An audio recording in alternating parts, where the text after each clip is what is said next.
रमेश की पत्नी की मृत्यु कुछ महीने पहले ही एक बीमारी के कारण हो गई थी। पत्नी की मृत्यु की वजह से उसका पूरा घर बिखर गया था। उसकी एक बेटी थी तारा, जिसकी देखभाल रमेश कर नहीं पा रहा था। इसलिए कुछ महीनों बाद वो दूसरी शादी कर लेता है। रमेश की दूसरी पत्नी कमला तारा को बिल्कुल पसंद नहीं करती है। वो हमेशा अपने बेटे पर ही ध्यान देती है। एक दिन, सुन, जंगल से लकड़ी काट कर ले आ। अरे ये तुम क्या बोल रही हो? ये अभी बहुत ही छोटी है इस काम के लिए। अगर ये लकड़ी काट कर नहीं लाएगी तो तुम दोनों को खाना नहीं मिलेगा। रमेश बेचारा बिस्तर पर लाचार पड़ा होता है। एक दिन काम से वापस आते समय उसका एक्सीडेंट हो जाता है और उस वजह से उसके दोनों पैर टूट गए, जिसके कारण वो काम नहीं कर पाता था। इसीलिए कमला तारा पर और भी ज्यादा जुल्म करने लगी थी। पिताजी, आप चिंता मत करो, मैं जंगल से लकड़ी काट कर ले आऊंगी। तारा एक बहुत ही ईमानदार और दयालु लड़की थी। वो जंगल से लकड़ी काटने निकल जाती है। काफी दूर चलते चलते वो थक जाती है और एक आम के पेड़ के नीचे बैठ जाती है। तभी उस पेड़ के पास एक आदमी आता है और पेड़ को काटने लगता है। ये देखकर, अरे, आप इस पेड़ को नहीं काट सकते। हट जाओ मेरे सामने से, नहीं तो मैं तुम्हें भी काट दूंगा। मैं आपकी शिकायत राजा जी से करूंगी। आपको जो करना है कर लो। ये सुनकर वो आदमी वहाँ से भाग जाता है और तभी पेड़ कहता है, लड़की, तुम्हारा बहुत बहुत शुक्रिया। आज तुमने मेरी जान बचाई। मैं तुम्हारा एहसान कभी नहीं भूलूंगा। इसमें शुक्रिया कैसा? ये तो मेरा कर्तव्य है। तारा ये कहकर आगे निकल जाती है। थोड़ा आगे चलने पर उसे एक बूढ़ी औरत दिखाई देती है। वो पानी पानी कह रही है। तारा उसके पास जाती है और, क्या हुआ माई? बेटी, मुझे बहुत प्यास लगी है। यहाँ पास में ही एक कुआं है, पर मैं वहाँ तक नहीं जा पा रही हूँ। माई, मैं जाकर पानी ले आती हूँ। उसके बाद तारा उस कुएं के पास जाती है और पानी निकालने के लिए बाल्टी डालती है कि तभी, लड़की, तुम मुझसे पानी नहीं ले सकती। पर क्यों? तुम्हारा कर्तव्य है राहगीरों की प्यास बुझाना। मैं तुम्हें एक ही शर्त पर पानी दूंगा, अगर तुम मेरे टूटे हुए हिस्से की मरम्मत करोगे। ये सुनकर तारा की नजर वहीं पड़ी मिट्टी पर पड़ती है और वो जल्दी से उस मिट्टी से कुएं की टूटी हुई जगह को ठीक कर देती है। ये सब देखकर कुआं खुश हो जाता है और, तुम्हारा बहुत बहुत धन्यवाद। मैंने यहाँ आने वाले कितने लोगों से कुएं को ठीक कराने को कहा, फिर भी किसी ने मेरी बात नहीं मानी, पर तुमने कर दिया। तुम्हारा फिर से धन्यवाद। उसके बाद तारा पानी लेकर बूढ़ी औरत के पास जाती है और वहाँ उन्हें पानी पिलाती है। पानी पीकर बूढ़ी औरत तारा को आशीर्वाद देती है। तारा आगे लकड़ी लेने चली जाती है। थोड़ा आगे बढ़ने पर उसकी नजर एक खरगोश की तरफ पड़ती है, जिसके पैरों से खून निकल रहा होता है। तारा उस खरगोश के पास जाती है और, अरे, तुम्हारे पैर से ये खून कैसे निकल रहा है? वो जंगल में यहाँ वहाँ कूदते समय मेरे पैरों में चोट लग गई थी। तारा जल्दी से अपनी फ्रॉक से एक टुकड़ा फाड़ती है और खरगोश को बांध देती है। ये देखकर खरगोश बहुत खुश हो जाता है और उसका बहुत शुक्रिया अदा करता है।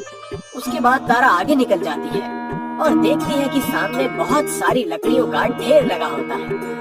तारा जल्दी से लकड़ी उठाती है और घर के लिए निकल जाती है। लकड़ी उठाते समय तारा की पूरी फ्रॉक खराब हो जाती है। ये देखकर, अरे, मेरी पूरी फ्रॉक खराब हो गई। अब माँ मुझे बहुत मारेंगी। ऐसा सोचते हुए वो चल ही रही होती है कि तभी उसे वही खरगोश वहाँ दिखाई देता है। खरगोश भागकर तारा के पास आता है और, मैं तुम्हारा यहीं पर इंतजार कर रहा था। तुम्हारी वजह से मेरी चोट एकदम ठीक हो गई है। तुम्हारा शुक्रिया। इसमें शुक्रिया कैसा? तारा कुछ परेशान लग रही थी। ये देखकर खरगोश उससे पूछता है, तुम परेशान क्यों लग रही हो? तारा खरगोश को सारी बातें बताती है। ये सुनकर खरगोश उसे अपनी शक्ति से एक सुंदर सी फ्रॉक देता है। ये देखकर, ये कैसे हो सकता है? मैं एक जादुई खरगोश हूँ। खरगोश तारा को अपने जादू से बहुत सारा सोना और पैसे भी देता है। तारा खरगोश का शुक्रिया करती है और घर की तरफ निकल पड़ती है। थोड़ा आगे चलने पर तारा को बहुत प्यास लग जाती है। तभी उसे वही कुआं दिखाई देता है और तारा उस कुएं के पास जाती है और बेटी, तुमने मेरी मदद की थी, तुम मेरे कुएं से मीठा पानी पी लो। तारा पेट भर के पानी पीती है और आगे घर की तरफ निकल जाती है। आगे चलने पर तारा को आम का पेड़ दिखता है जिसे एक आदमी काटने आया था। तारा को बहुत भूख भी लगी होती है। तारा आम के पेड़ के पास जाती है और तारा को देखकर वो पेड़ कहता है, बेटी, तुमने मुझे उस आदमी से बचाया था। ये लो मेरे मीठे मीठे आम और अपनी भूख मिटाओ।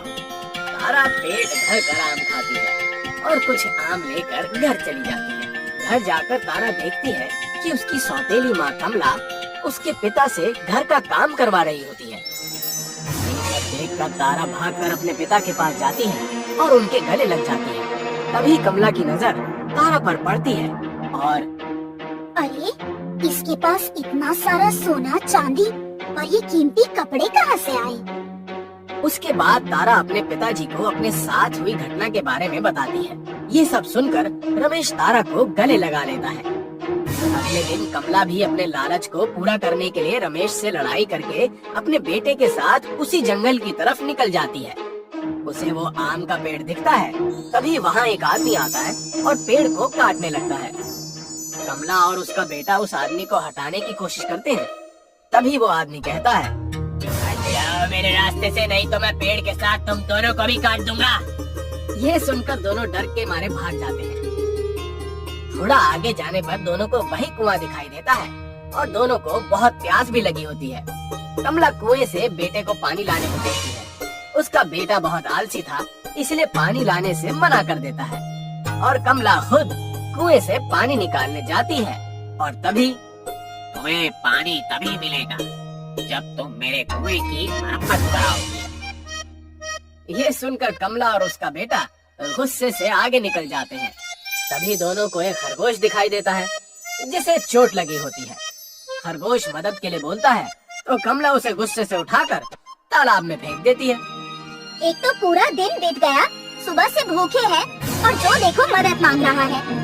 थक हार कर जब दोनों जंगल से वापस जाने लगते हैं तभी दोनों को वो खरगोश दिखता है और वो एक सोने के खरगोश में बदल जाता है। ये देखकर कमला जैसे ही खरगोश के पास जाती है तो वो खरगोश भाग जाता है।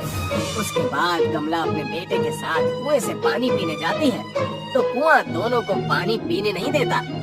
दोनों भूखे प्यासे आगे चलते हैं कि तभी दोनों को वही आम का पेड़ दिखता है और दोनों जैसे ही आम तोड़ने लगते हैं वो पेड़ बहुत ऊंचा हो जाता है। जब मैं मुसीबत में था तब तुमने मेरी जान नहीं बचाई, अब जाओ यहाँ से। हे भगवान, अब मैं क्या करूं? कमला के लालच और गलत व्यवहार के कारण आज उसके पास कुछ नहीं बचा। दूसरी तरफ तारा अपने पिता के साथ आराम से जीवन जी रही होती है।